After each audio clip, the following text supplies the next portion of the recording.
walking a mile or running for distance. A part of the journey is feeling the difference from start to the middle. You never go finish, you always get better if you are persistent, yeah. In mornings I'm making some fruit, a smoothie, I'm blending papaya. Welcome back, Better Self community. Today we have an awesome guest. He's a really genuine guy, a great friend. He got to start as an entrepreneur doing photography. He then went on to start Social Society and a digital marketing company.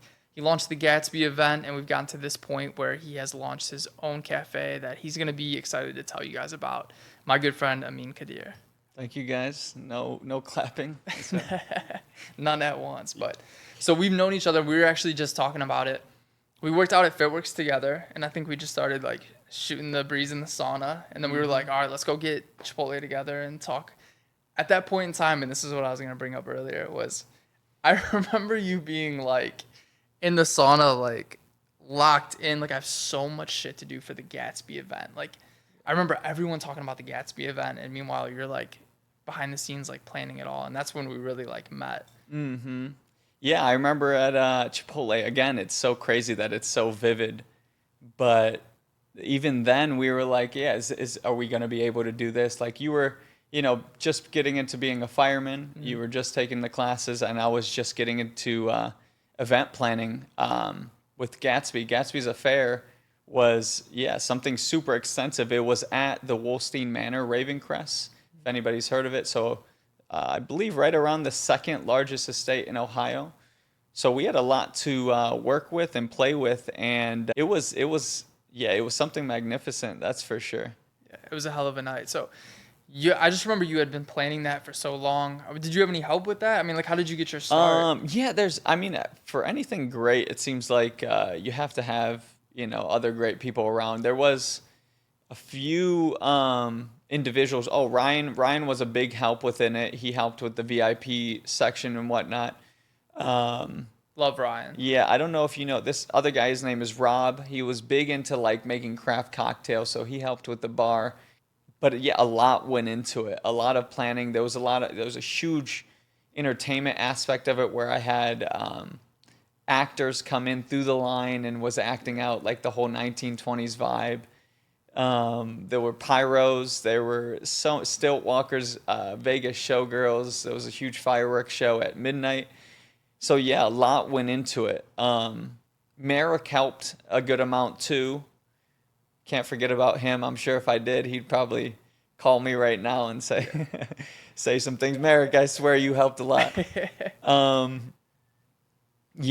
there was quite a few people that were involved in it right off rip, and it took about 3 to 4 months to plan out, and there was about 500 people in his backyard. So it was huge. That's amazing. It's funny to see like it get to that point, but what really ignited that spark for you, like the idea to do it? It's a good question. So I've always loved the 1920s, that whole era of the Roaring 20s. Some people would say we're going through that now, but in a different way.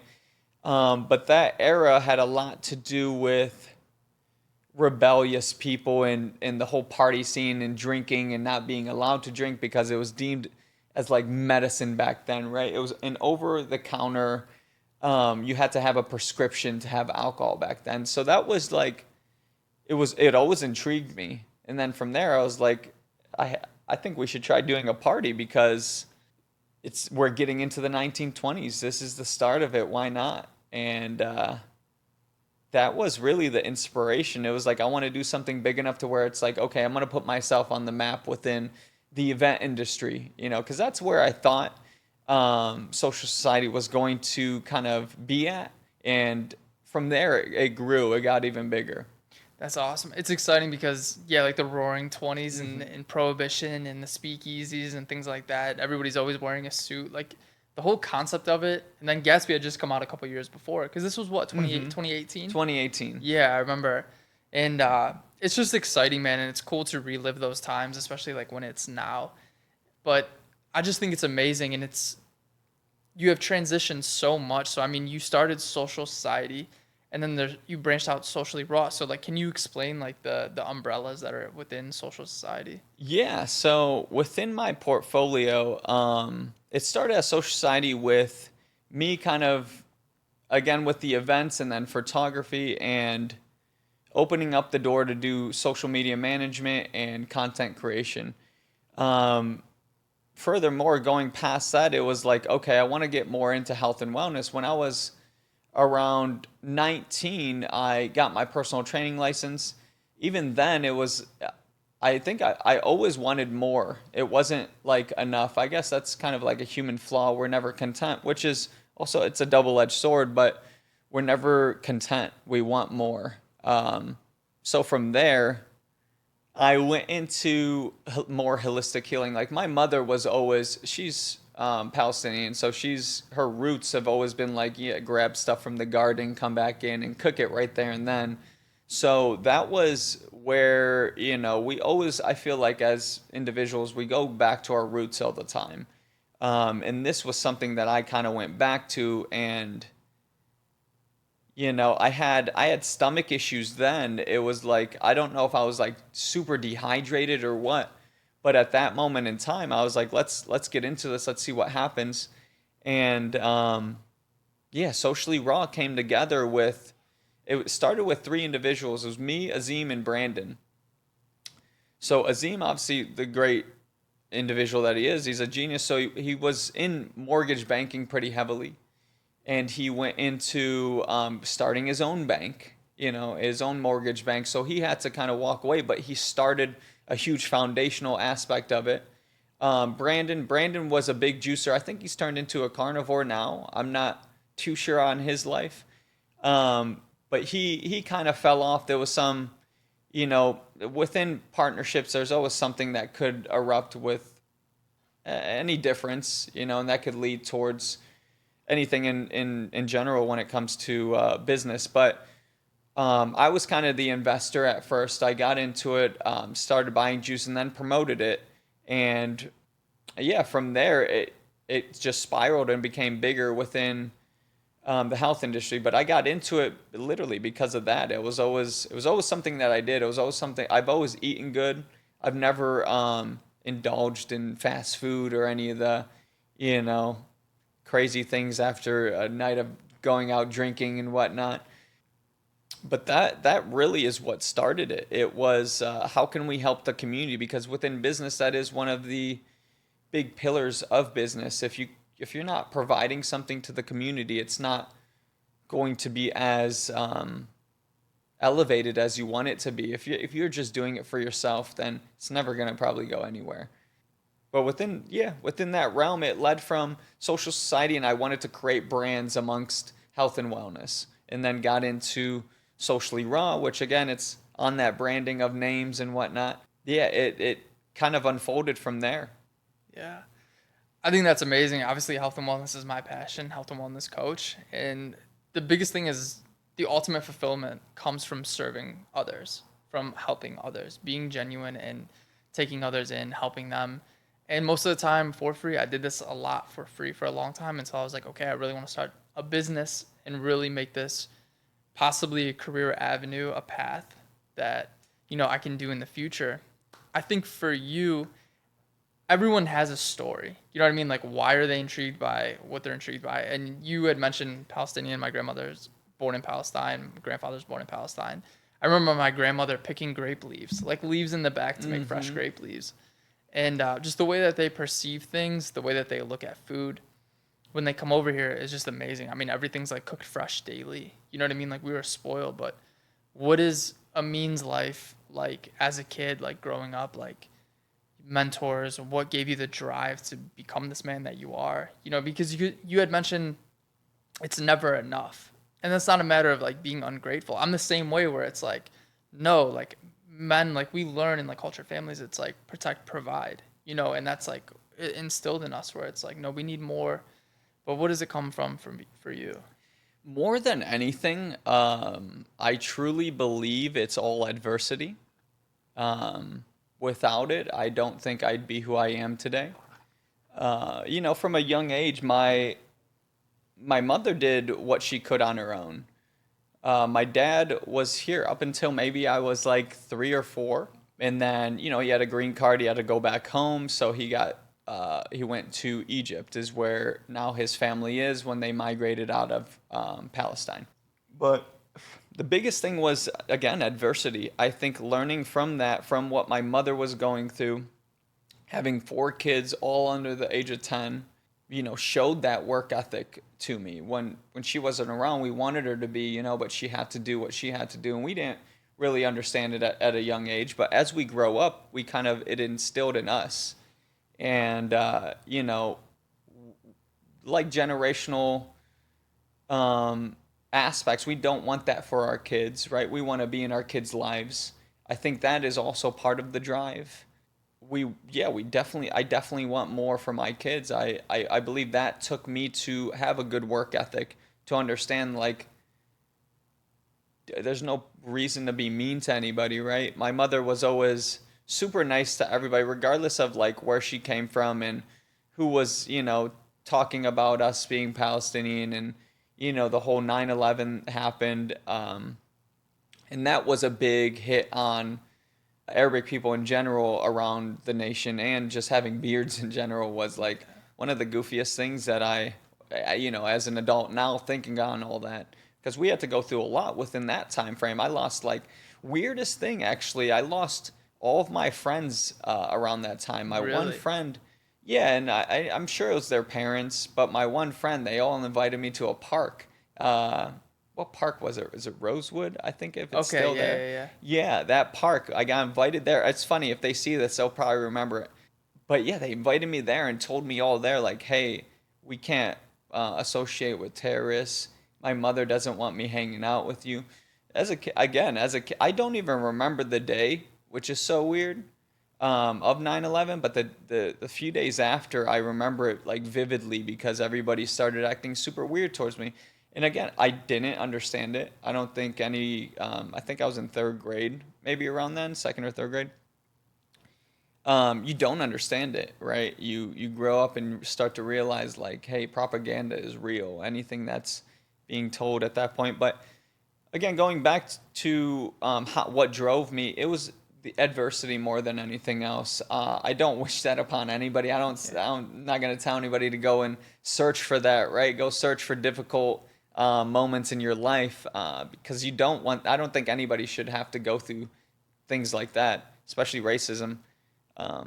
Sucks. But yeah, my mom went through a lot within that time, and we saw her pushing as hard as she did. She opened up a salon, and God willing, gave her the skills and ability to even do women's hair, and then carry on and do men's hair and stuff like that. So we were always at her salon, seeing her go through all this. And again, as kids, you don't understand it, right?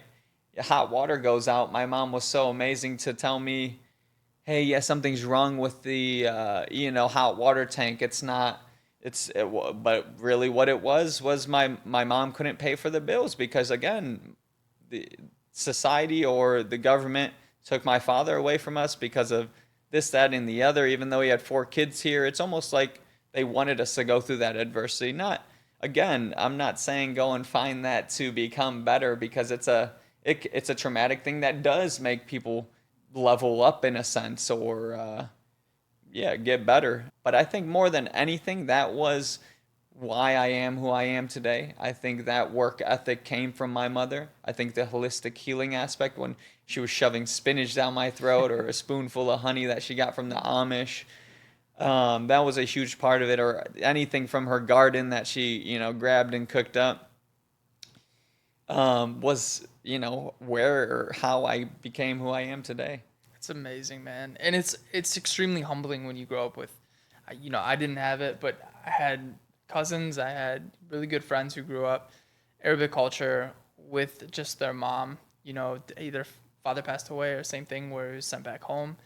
And it's such a shame, man. But again, it's so cliche, but without the test, there is no testimony.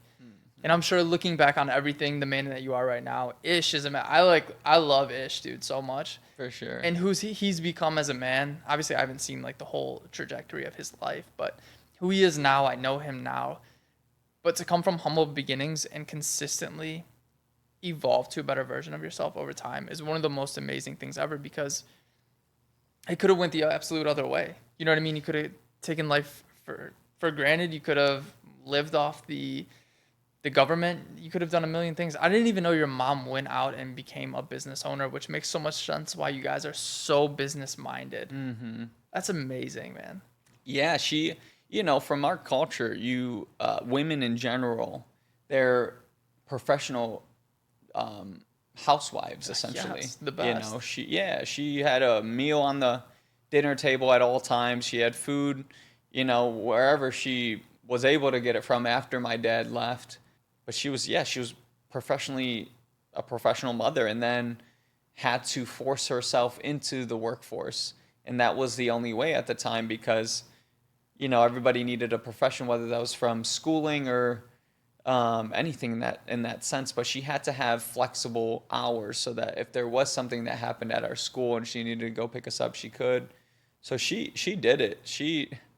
We don't give her enough credit, that's for sure. Yeah, it's like no matter, you can give her all the credit in the world, and it's still not enough to be a single mother that comes here with absolutely nothing. Yeah, it sounds nuts. Every time I think about it, I'm like, 4 kids under the age of 10, she took care of us. And like you said, we didn't, grow up to be criminals or anything in that regard, right? My brother is amazing. My brother has helped in so many different ways. Something that isn't talked about enough is our credit scores, right? When I was younger or in high school, I think just getting out, my brother's already starting to help me with my credit score and build it up to what it is today. Without him in so many different instances, I wouldn't be who I am today for sure. Yeah, it's a blessing. And I mean, you got to have like as well as there's like anti-role models, like people you don't want to be, like men like you don't want to be. You have those role models where you're like, I want to be exactly like that guy, right. Or take it. But it's amazing, man. And for me, it was like same humble beginnings. My mom was working when I was younger, stay-at-home mom, pretty much, like, which was a lot with my brother and I. Obviously school, football, like whatever, the wrestling, a million different things. And then my dad worked, like literally would get up like 6:30 in the morning, start driving out to work, get there by 7:30, get there early. He would come home, like after working on cars all day. He's a body man, fixes and paints cars. And then he would come home, my mom would cook food, and then he would go out to the garage and work on a side job. And this is what he did, not like 1 day a week, not 2 days a week, not 3 days a week, literally 5 days a week. And then sometimes would be working during the day on Saturdays, finishing up, getting ahead on the side jobs that he had. And this is like something that you learn work ethic from somewhere. And it's like, it might be that adversity that you're dealing with where you're like, I never want to feel that again. There's a common saying that says, what you do not hate, you will eventually tolerate, which is why the middle class stays because you don't hate being poor enough to be motivated to never be poor again. And then if you're rich, sometimes you have so many connections, it's so easy for you. You're just like, I have no drive, no ambition. I don't care. Everything's good. When you're that middle class, it's just kind of like, I know nothing else. I'm not like pissed off that I'm poor. And that's kind of where we were at. I mean, we're lower middle class. Dad worked for absolutely everything. And that's where I got my drive. And like you said, you want to pay it forward. You want your kids to have a better life. And that's what everyone says. I don't even think about that. I think of like retiring my parents all the time. Mm-hmm. That is like my obsession is like, I took my dad to Cancun 2 years ago when I started working at the mortgage spot with Azim. Things were going well. And it was kind of like your Gatsby, essentially, was me working at this mortgage brokerage. It was like, what's this proof of concept? What's the social proof that I need in order to become a health and wellness coach where people are like, he knows what he's talking about. Meanwhile, my whole life growing up with a rare genetic condition and dealing with adversity, getting picked on because I, whatever in class and things that like you deal with make you who you are. And just like you standing before me, there's not a genuine man that I don't ever come around or meet that doesn't have scars like you and I do. And I don't want to call them scars. It's like battle wounds, it's right. Testimony, it's adversity, it's whatever. Scars makes it sound like we're still dealing with it. But I just commend you because you are such a genuine guy. And I've noticed that even more so over time, you've just become happier and more like I don't want to say carefree, but more just like, I'm just enjoying the moment and everything else is fine, brother. I mean that so genuinely. Thank you, so thank you. But humble beginnings, brother.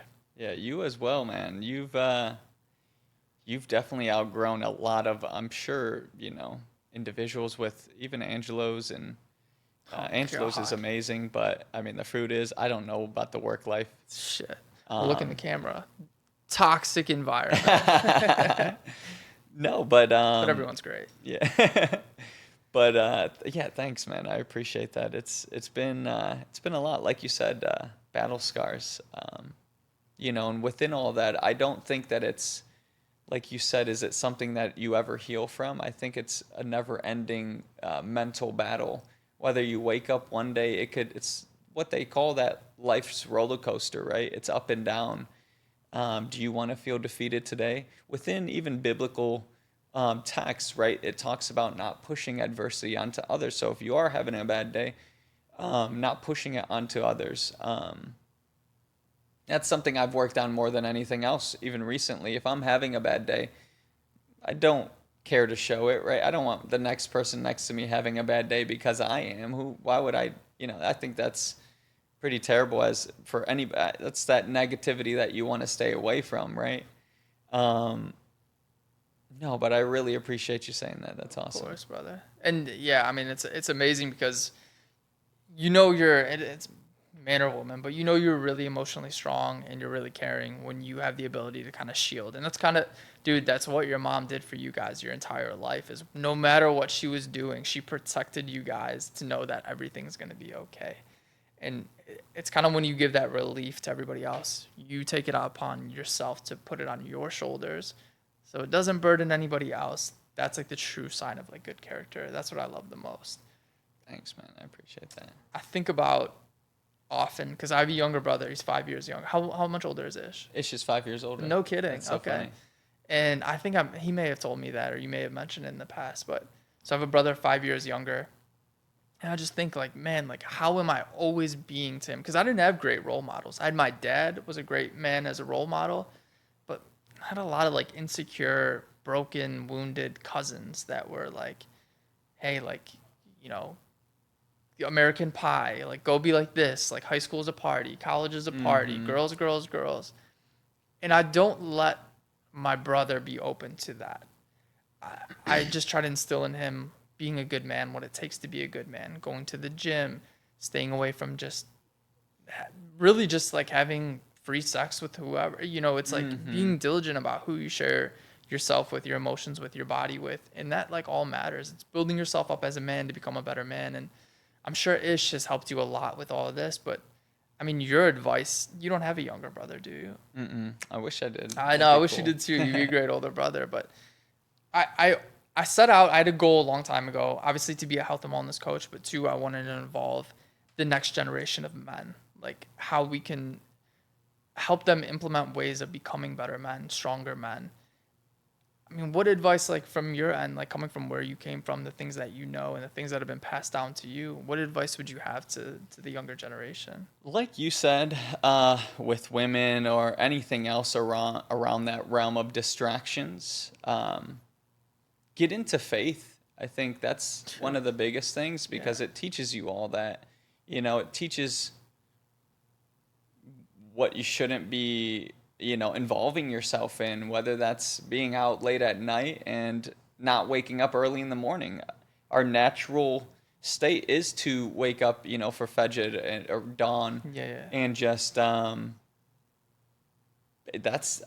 think that's bigger than anything. Is again the distractions, understanding what is and what isn't. Right, a friend is only a friend if, in my eyes, if there's no expectations within that friendship. Right, if you're a friend that's kind of influencing me to do things that, again, are leading to these distractions, like let's go out, let's, go have a drink, this and that. It's that's not a friend at that point, right?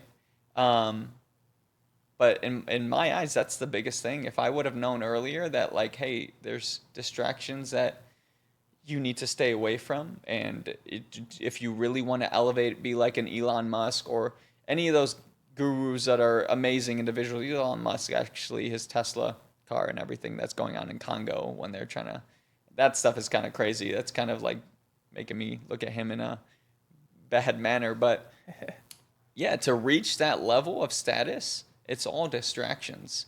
Because, I mean, nowadays you have 18-year-olds that are millionaires, right? You have 16-year-olds that are skyrocketing right now just because of online presence, and in being an influencer. But again, more than anything, yeah, it's understanding those distractions, being self-aware of them.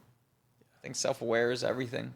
Yeah. And I mean, I think essentially it starts like what you said is like faith. Like people will battle to the end of times about Christianity, Judaism, and Islam. Like, you know what I mean? But at the core center of these three religions are very good teachings for the most part. I mean, there's obviously gray areas to different things. I'm a Christian, you're Muslim. I love you like a brother, and it's vice versa. But the teachings are almost the same, essentially. I don't think there's anything really necessarily bad that can come from like love thy neighbor like you love yourself, you know. And you know, for me, it's like Christ came here with a servant's towel. That's just my thing. So it's like, how can I serve? And it's not serving to become fulfilled, but I know that serving leads to ultimate fulfillment. That if I'm going to chase anything, I'm going to chase servitude. Because in America, it seems like when I'm feeling down and depressed, I'm going to go do something for me. It's all about me, me, me, me, me. You know, it's like, I'm going to buy this for me to feel better. But when in reality, it's like giving to others is the ultimate fulfillment. So that's just something that I've been huge on. And I think a lot of younger men and women both like should really get off the social media aspect of it. The instant gratification, the validation, the external validation. I'm like a broken record. I say this shit all the time about external validation because we've all done it. We've all seen it a million times. So I don't know. I love that advice. Yeah, for sure. No, you're right. Society is trying to get us to this instant gratification type of, spike of endorphins or whatever, it sucks. It sucks that it's like that. It sucks that it's not, there isn't more people like, who's a good influencer right now? Andrew Huberman. He's huge on like teaching us what it does to our brain, right? Those moments that you, get into those types of people instead of these influencers like Jack Doherty and all those dumb people doing OnlyFans and, it's involving pornography into everything, and it just sucks. It sucks that it's running towards that realm instead of, like you said, getting into faith and understanding the characteristics that it does teach us, because that's what they all have very good, they have amazing foundations, like the 10 Commandments. One of the commandments you just stated, love thy neighbor. That is something that's not taught anymore. I feel like nobody is really saying hello to their neighbor or the person walking down the street. Nobody's waving at them or whatever. So I'm hoping it gets back to that. I'm hoping it gets back to, helping the community. Because like you said, that's your goal and that's your passion on what fulfills you. I hope more people aren't as selfish as where it's leading to. That's for sure. I want to talk about, should we take a socially raw break? Whatever you'd like to do. Yeah. This video is sponsored by Socially Raw. But seriously, the best juices that I've had. So I'm my cousin from California, and obviously they're like, California, dude, we're all health and wellness. He's like, dude, this is the best juice that I've had. All organic, all the time, literally non-GMO, as clean as it gets. And that's kind of what I want to talk about as well is why organic. And I feel like you'd be great at explaining. And then, dude, you got to give the tip of how you wash your produce, bro. That's so funny. Everybody wants to. I've gotten so many comments on that. And I actually said I was going to make a video on the practice of that. But I'm not big on vinegar. It leaves a taste within the produce. It's dehydrating as well. It's like acidic, like super acidic, especially if it stays in it too long. But yeah, just getting into socially raw in general. I know you want to know that whole thing, but I got to make a video. Maybe we should do one together. We have to get back in the kitchen. Yeah, that was awesome. We did that a year ago. We'll have to invite Sabrina too, because she's just so cute in front of the camera. Of so course, it's like it just makes it even more appealing than what she already is. But Socially Raw is a cold pressed juice company. So the concept's like old school milkmen. So we deliver straight in these glass jars at people's doorsteps every Saturday morning. So like bringing back what was super popular is that old school milkman concept, and how neighbors were very neighborly, and that's kind of what we brought back with this. This is something that hasn't been done before, which is what I love more than anything else. I love original concepts. Don't get me wrong. Obviously, the milkman was an original concept, and I'm sure the milk back then was way better than what it is today. We'll get into it. Yeah, I'm sure it was raw milk at that point. Yeah. But the concept's old. It's like old school milkman. You order once a week and get your juices every Saturday morning. So people go on subscriptions. If you subscribe, it's 20% cheaper. It's cheaper than any other juice company in the area. Another thing that I've noticed that other juice companies do, like the ones in LA and whatnot, is that they mix their juices with water. I didn't know that. Not that that's a bad thing, but it takes away from like the amount of nutrients that goes into, the dollar that you're spending. We do not do that. I always thought about, like, people have asked me, hey, do you add any, there's no additives. It's strictly raw ingredients, organic. Going back to that too, the organic aspect and why we chose organic. So not too long ago, I went and visited my dad in Egypt. And during that time, I went and visited a bunch of organic farms we were just there and we were like, let's just go do that. It'd be fun. So my dad put us together with a bunch of organic farms and got us to get almost like schooling on why or how they became organic. So it's a 5-year process. It was over there. I don't know if that's like that around the world. I'm sure it is. It's a certain regulation, but it's a 5-year process. And each year they come in and examine every aspect of your farm. So they check the soil, make sure the soil content isn't contaminated, or make sure that it's still got living enzymes within the soil. Make sure it's got enough nutrients to provide its organic aspects. So it was super educational. But if they fail 1 year, they have to go through that whole process again. It's pretty extensive. But that was the biggest reason. And I'm sure you and others know, like, non-organic ingredients have crazy amount of pesticides. Even organic has pesticides. Like the berries that I've been cleaning, berries are amazing, and insects love them, if not so more than us, dude. Right? Yeah. So they have to get sprayed with something, or they'll just be imperfect and they can't be sold on America's market. That's just how America loves picture perfect produce. If it's not, then it goes into, I think there's a company out there that does imperfect produce and they sell it like that.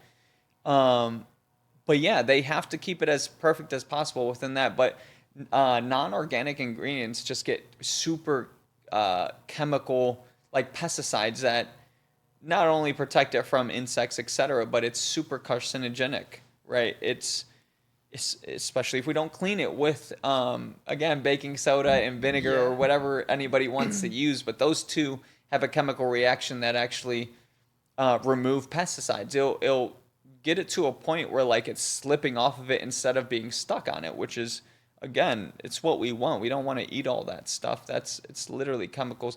And it's almost like, again, like they do it to us to put us back into the whole pharmaceutical field of getting the medicine that is also making us sick onto other things. Dude, let's talk about it. Oh my God, we can get into it's a whole one ramble. Big vicious loop. Big pharma. Yeah, pharma. It's crazy. Well, I mean, that is the same thing. They make you extremely sick. Why are cancer rates so high? And I don't mean to interrupt you, but it's I want to talk. Dude, and the thing about conventional, one of the biggest things is the nutrients in the soil. There's a lack of nutrients and enzymes in the soil. So when you're growing these grapes, for instance, which I used to get conventional grapes sometimes, for a long time I wasn't cleaning them because I was juicing them and you see that white residue on it, right? And or when when you eat it, you're like you have like a film in your mouth, right? But these are things that can affect your microbiome. They affect your organs of your body. And they really clog up your elimination and lymph system, which can cause a whole slew of issues. So a lot of good things you touched on. But again, what is like the best way to sell the cure or the treatment is to make people sick. And then it's ridiculous. But sorry to interrupt. No. You're going off of exactly what we're saying. I mean, the whole pharmaceutical industry preys on us being sick, right? I haven't, which is so, God forbid, inshallah, I don't get sick anytime soon, but I haven't been sick since 2020 January. That was the last time I've really been sick. That was when I got hit with COVID. And then from there is literally when I started to really get into juicing, and I wasn't sick, and ever since then. Excuse me. More than anything, I think it has to do with, like you said, the lymphatic system being able to remove mucus out of our body, because mucus is what really creates, it blocks our cellular walls within our gut system and our microbiome. It has to pass through, and if it does with mucus on our cellular walls, we can't take in the nutrients that we want. That's why juicing helps with that. It helps clean it all out. It helps eliminate any toxins. Like, we have juices specifically for that.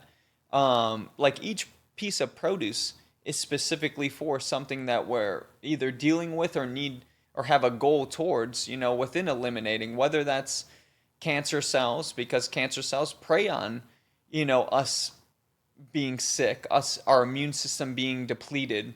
And there's so many different reasons why our immune system can be not efficient, right? But yeah, the pharmaceutical companies want us to get sick, and they put all this stuff. Like, it's crazy because the pharmaceutical company is the one providing the medicine that is also making us sick in other ways. But, going back in the beginning of the circle, they're the ones providing the pesticides. It doesn't make any sense, right? They're the ones making weed killer like dandelion root.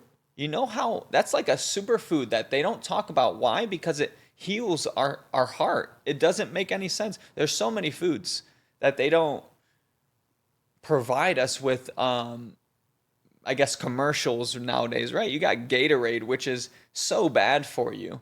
There's nothing in there that's natural. It doesn't make any sense.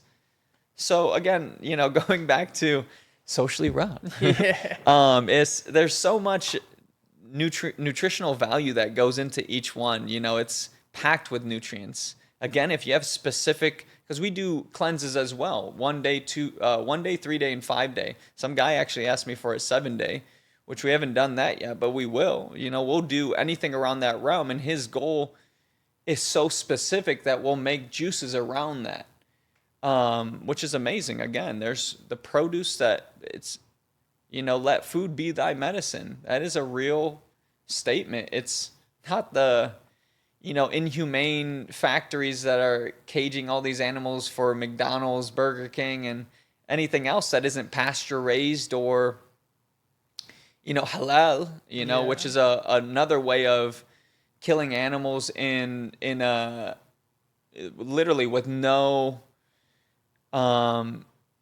bad nervous system being shocked by them knowing that they're going to be slaughtered or whatever. Halal is like you're sacrificing an animal in a way where it doesn't know that it's about to die, and it almost it accepts whatever's about to happen.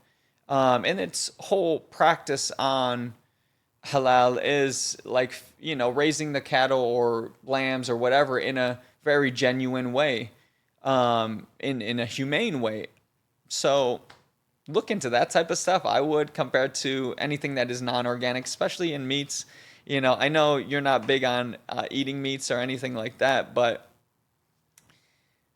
yeah, look into the good stuff. Don't settle for something that's $1 cheaper, or it sucks that they're raising it like that. It sucks that they're making something that's organic and probably just as costly as non-organic. They're just raising the prices because it says it sounds better, and yeah, they're getting us. People, dude, I mean, that's the biggest thing that you see is like, you see something that's like made with avocado oil, then you turn around, it's like sunflower, canola. It's like all these other fillers, all these filler oils, and it's still garbage, but it's marketed. Well, it's like, it's healthy because it's made with avocado oil. It's like 99% of the ingredients in here are trash. It's still highly processed. It's still highly GMO. people really just need to understand that we are just being exploited by being marketed very well. Yeah, even grass-fed. You'll see something that says grass-fed, but then you'll read a little part of it that says grain-finished. And it's like, how do you go through almost its whole life? I think there's a percentage of its life that has to be grass-fed to be deemed that, and it could be 20% of its life being grass-fed, you know, and that it could be, I don't know the actual percentage to where it's deemed that, but they do that with so many things, like you just said, something that has a little bit maybe of olive oil, and then the rest of it is like all these seed oils. You're like, what? It's like a combination of oils. And the thing with meat, I think we could probably tell them too, is when you are what you eat. I know it's so fucking cliche, but you are what your animal or what your meat eats. So they are grounding up this corn, this GMO corn, Right. giving it to these animals. Chickens retain a bunch of like highly inflammatory seed oils, and that's predominantly what they're eating. Also, when you are getting these, I don't know, dude. I'll talk about farm raised salmon as an example. Oh God, Farm that's the worst. farm raised salmon. If you've ever seen anything like this, which you probably haven't, I would just advise getting wild caught, getting pasture raised. Even cage free is like a marketing term that's like really Thrown around. Yeah, there's not much behind like being cage free. Pasture raised is organic, chickens eating worms and things like that. Farm raised salmon and farm raised fish, some of the most toxic, disgusting things that you could ever put in your body, and that's what majority is. And they make it to a point where it's organic so much of a difference in price sometimes, depending on what it is, that people are like, well, I have to go the lesser route. When in reality, it's like they are just racking up their medical bills that are going to come. So I obviously a full-time fireman, paramedic, I'm going to people's houses all the time. I see their meds list. I see how they live. I see that they have ramen noodles that are empty, Diet Coke here. I see, you know, the bag of Doritos, and then also their mindset of, I don't know why I'm sick. And it's like, you just want to tell them like, here's why, here's exactly why. But people just don't know. They need help, which I think Socially Raw is doing an amazing job of bringing awareness. Man. Yeah, it's definitely, you know, there's so many benefits to it. It doesn't, you know, people want that, like you said, instant gratification on even getting healed, you know, but it took 30 years to get, you know, to where you're at now. Your 30-year lung cancer, it started 30 years ago. It didn't start yesterday, right? And then they try and drink something like this, and they're like, oh, it needs to help me now. No, it's the same way as anything else that, you know, your ankle doesn't hurt today because of yesterday. It hurt because you rolled it so many times, or, you know, and vice versa with even crawling as a kid. You didn't start running right away. You started to crawl, walk, and then, you know, you started to run. It's just like anything else within health and wellness. You have to start somewhere. Whether you start today is going to help you heal today, or you're just going to have carcinogens and lead yourself to that painful life in the future. Not being able to carry your kid, not being able to, you know, splurge on different foods because now your doctor is telling you that, hey, you got to get put on this medicine, the same medicine that the pharmaceutical company put you on because of what you ate from them, you know, in the past. Yeah. It And sucks. I mean, they're like all in cahoots. Like it's an actual thing. You know, an American Heart talking about adding like hamburger helper to your nightly. Right, you go to a hospital and it's like the same as like almost jail food. Dude. It doesn't make sense. It might be worse. Yeah. The dudes in the pen might be eating better, dude. Because, you know, even when I see them, like when my grandma, Teta, you know Teta. And so when she was in the hospital, not too long ago, I was like May, maybe. Dude, I could not believe what she was eating. And of course, like so picky, all fresh home cooked meals. You know how it is. She was like, I won't touch this. And I'm like, Grandma, I wouldn't even let you. It was like 2 sticks of margarine. It was like mashed potatoes. It was like this chicken. I have a picture of it, dude, but I was like, I went and got her like Joe's Deli. Shout out Joe's. And like got her some like hummus tabbouleh, like hababa, and spinach pies and everything that she enjoys. And it was just like made her day. And I'm not saying it to like be like, oh, I'm also forgetting your food. But I'm just saying, like, I'm not gonna let anyone I love eat that type of food, Right. you know. So, but going into Socially Raw and a little bit further, you opened up at your Pace Cafe. Mm-hmm. I want to talk a little bit about that.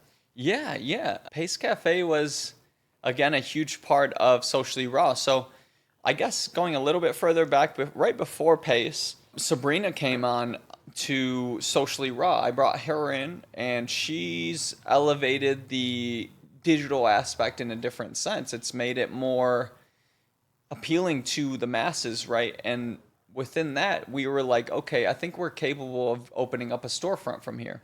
You know, what type of concept did we want? A lot of people, which is funny, anytime you get into entrepreneurship or business, everybody has their own opinion on things, which is okay.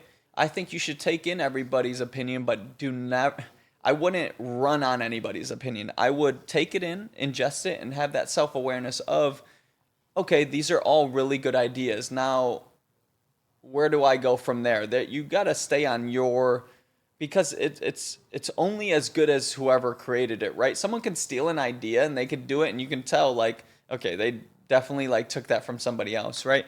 It doesn't pan out naturally or more organically speaking. So with Pace was something we wanted to we didn't want it to just focus as a juice bar. Everybody was like, oh, make it into a juice bar. You have Socially Raw, do that. It'd be amazing. It's like Socially Raw is now, by the end of this year, will be 3 years. It's on its own, kind of horse going itself. It's providing so much for the community that I'm hoping, I can get feedback, especially within this, on how much it's healed people. And within that, Sabrina has helped with educating the community as well, right? We've gotten into each produce and said what it is good for. Me and her have sat down and actually studied so much within all this. Like, I can tell you, if you were to name a body part, I would tell you which produce to start eating, right? If you have liver, kidney, any of that, heart, lungs specifically, because our air pollution is pretty bad nowadays. That doesn't even make sense to me. It's like, what is going on in the air? It's not love at this point. But yeah, going into Pace, it was a lot of like putting in the right people, like Omar. He was a big part of it too, because he had a lot of great ideas. Him, Yoni, Sabrina she was the other anchor. It was me and her mainly going into it. Again, my brother had a lot of amazing advice, but me and Sabrina taking on that whole new aspect was, like any entrepreneur, you're never ready. That's the biggest thing. Like Nike said, as much as I'm a big 3-stripe kind of guy, but like Nike says, just do it. Right. That is such a cliche statement that is so real. It's insane. It's like a lot of things that, like, as a kid you hear, and then you grow up and you're like, oh my God, I wish I would have taken that really into consideration, like the whole tortoise and hare, right? Going through, like you said, instant gratification, right? Not to bash anybody that has, say, a clothing company. A lot of people do it in the sense of like, oh, I'm a business owner, I feel really good. It's a good start. It's amazing. I think get into anything. Get into all things, especially in your 20s. Get into everything. Do it all. You're just never ready, right? So getting into Pace, we weren't ready. I'll tell you that. So we started as a soft launch though. And that was what helped the most. You came in the first week. There's a lot of people that came in that were very big supporters that helped us understand the flow of things and understand, okay, what do people really want? But the whole concept behind Pace was, yes, the juice was a big aspect in what led us to having a storefront, but without really having the people in place, that was like, without that, it's almost, you're not, don't get me wrong, doing something yourself is amazing, but doing it with a group of strong individuals, you can go anywhere. So that's kind of what it led us to Pace opening up a storefront with Socially Raw, and then us kind of trying to grasp a concept, because that's what people cling to. It's not it's not anything else but that, right? Anybody can open up. I've seen so many places within the area open up, but what is the concept, right? You go into a place and you're like, okay, it kind of looks like it's half done in here. But that was the biggest question that we kept asking ourselves. What do we want the concept to be? So we went into like everything that we were already doing with Socially Raw and anything that we were involved in with Socially Raw, because we have a bunch of fridges in the Cleveland area as well. And each one of the fridges that we're at are like fitness driven or health and wellness. So that led us to think, okay, let's stick to an organic feel. And that's kind of what you feel when you go into Pace. It's like everything is very simplistic and it feels almost natural, which gives an organic feel. After we got the interior, concept down, that was because it was white boxed. I need to show more of that content. I have a boatload of content of me like painting the place, which is it was so funny. But yeah, getting into it, it was keeping that organic feel. So all of our ingredients now, the concept's completely organic. Even the open concept with the kitchen, you can see right in there, because we want it to be like very trusted in that sense, because you have, again, a lot of the juice companies that are around fill their stuff with some water and don't really tell you, right? So we wanted to be very open on everything we were doing.